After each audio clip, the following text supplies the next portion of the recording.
समझने की कोशिश करेंगे कि इंदिरा गांधी ने ये फैसले क्यों लिए थे, उनके पीछे क्या था, उस समय की परिस्थिति क्या थी, कैसे इंदिरा एक पर एक गलतियां करती गई और अपने ही जाल में बुरी तरह फंस गई।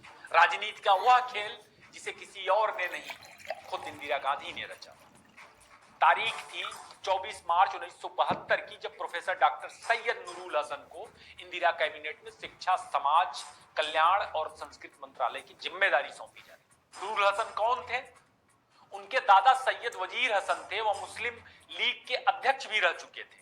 बताने की जरूरत नहीं कि मुस्लिम लीग का भारत विभाजन में क्या योगदान था। नूरुल हसन के दादा को अंग्रेजों से सर का खिताब भी मिला था। मिडिल ईस्ट में 1970 की कायरो क्राइसिस में भी नूरुल हसन अंतरराष्ट्रीय सांसदों के प्रतिनिधिमंडल और राजनीतिक आयोग की अध्यक्ष भी रहे।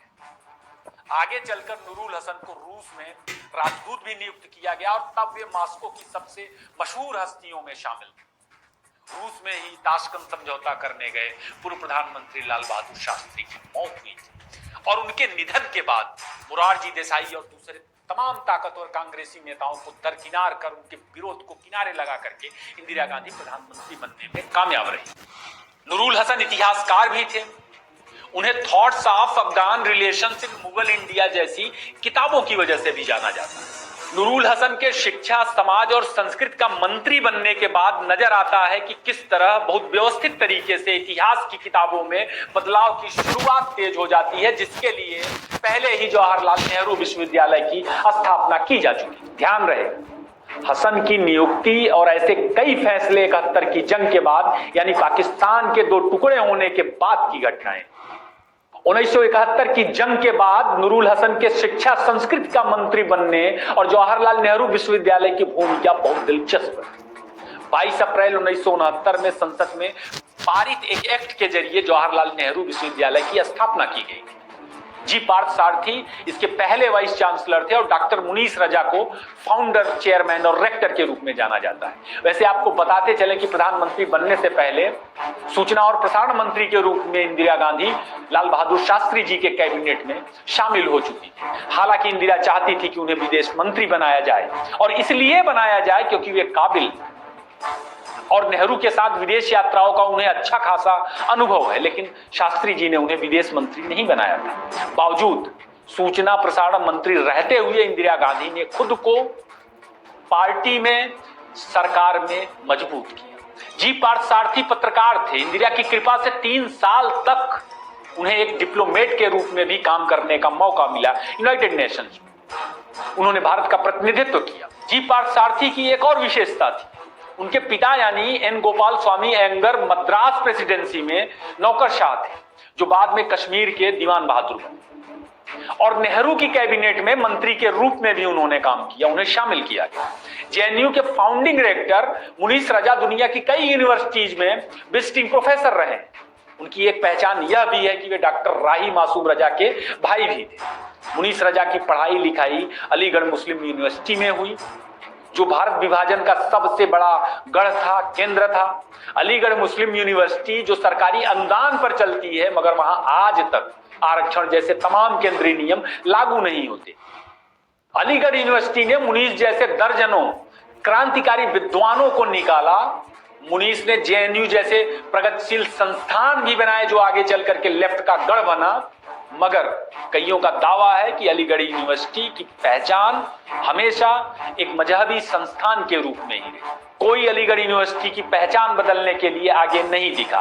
बाद में मुनीस रजा के काम से खुश होकर कांग्रेस ने उन्हें दिल्ली विश्वविद्यालय का वाइस चांसलर भी बनाया। दिल्ली यूनिवर्सिटी से मुनीस का कार्यकाल खत्म होने के बाद कांग्रेस सरकार ने ही उन्हें ICSSR यानी Indian council of social science research का चेयरमैन भी बनाया। चेयरमैन रहने के दौरान अमेरिका के बोस्टन में मुनीस की मौत हुई थी।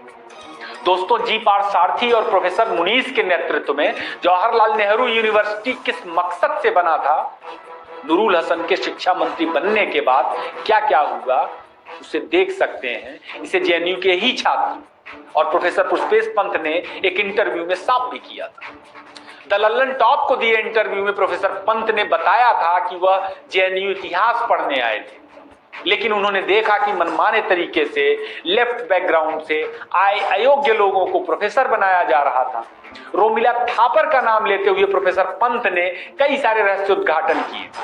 उन्होंने यह भी बताया उस इंटरव्यू में कि पहले इतिहास की किताबों में मुगलों का ऐसा महिमा मंडन नहीं था जिस तरह बाद में दिखता है, 72 के बाद दिखता है।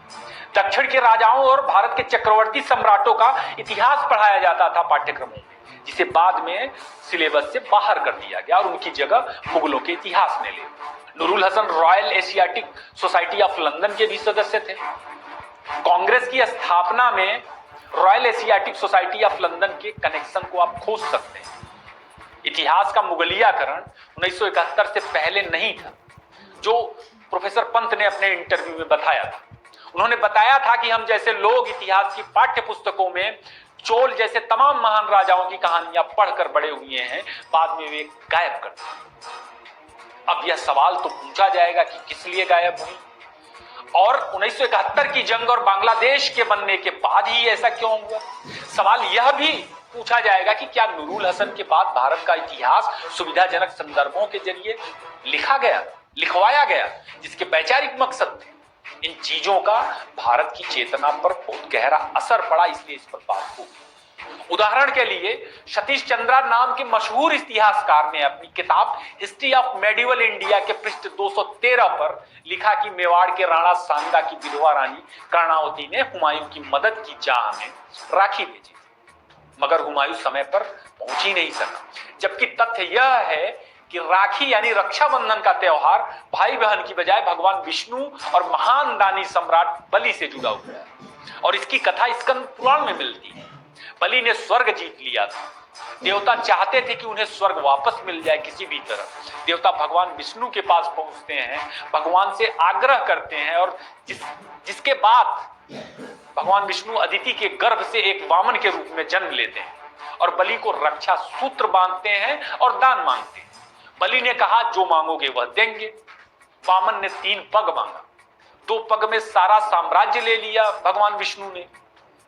तीसरा पग कहां रखें, तो बलि ने अपना सिर आगे बढ़ा दिया और वह रसातल यानी पाताल लोक में चला गया।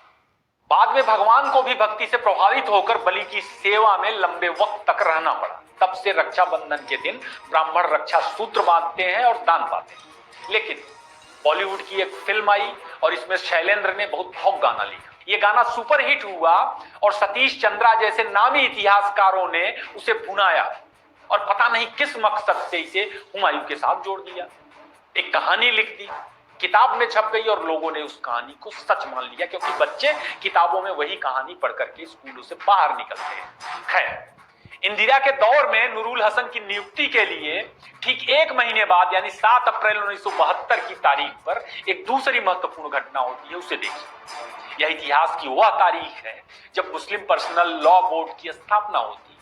आजादी के बाद समान नागरिक संहिता को लागू करने के लिए अल्पसंख्यकों के सबसे बड़े धड़े को उसकी मांग पर तैयार होने के लिए समय दिया गया था। लगभग 2.5 दशक बाद देश की आजादी के वह समाज इतना तैयार हुआ कि उसके लिए 71 की जंग में पाकिस्तान टूटने के ठीक बाद इंदिरा गांधी ने मुस्लिम पर्सनल लॉ बोर्ड का गठन कर दिया।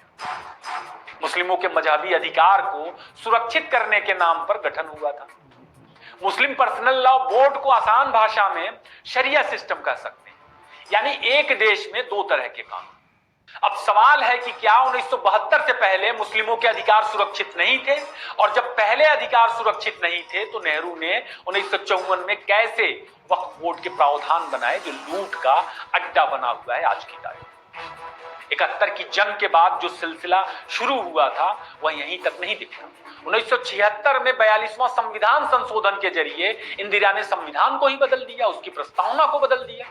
संविधान की प्रस्तावना में समाजवादी शब्द जोड़ा गया, पंथ निरपेक्षता की जगह धर्म निरपेक्षता कर दिया गया। ऐसे कई संशोधन इंदिरा और कांग्रेस ने 71 की जंग के बाद तुष्टीकरण की राजनीति किए। पता नहीं, हो सकता है उनसे करवाए गए। लोग आज तक समझ नहीं पाए कि ऐसा क्यों हुआ और जरूरत क्या थी। अगर जरूरत थी तो कैसे संविधान बनाते वक्त संविधान सभा की नजर इस पे नहीं पड़ी। तब संसद में दूसरे दलों के पास इतना संख्या बल भी नहीं था, ऐसे चेहरे नहीं थे इंदिरा के खिलाफ जो लोगों को जागरूक कर सके, लोगों को भरोसा दिला सके। और प्रचार के जो संसाधन थे वह पूरी तरह इंदिरा के ही नियंत्रण में थे। लोग समझ ही नहीं पा रहे थे कि हो क्या रहा। अब सवाल है कि क्या विदेशी सिंडिकेट का इंदिरा पर दबाव था? क्या पाकिस्तान का टूटना तमाम ताकतें बर्दाश्त नहीं कर पा रही थी? क्या यह तुष्टीकरण की शुरुआत थी? क्या यह भारत के भूगोल को प्रभावित करने के लिए बड़े बदलावों का एक मोड़ था? और इंदिरा कहां चूक गई जो लोगों का भरोसा खो बैठी? पहले भाग में इतना ही।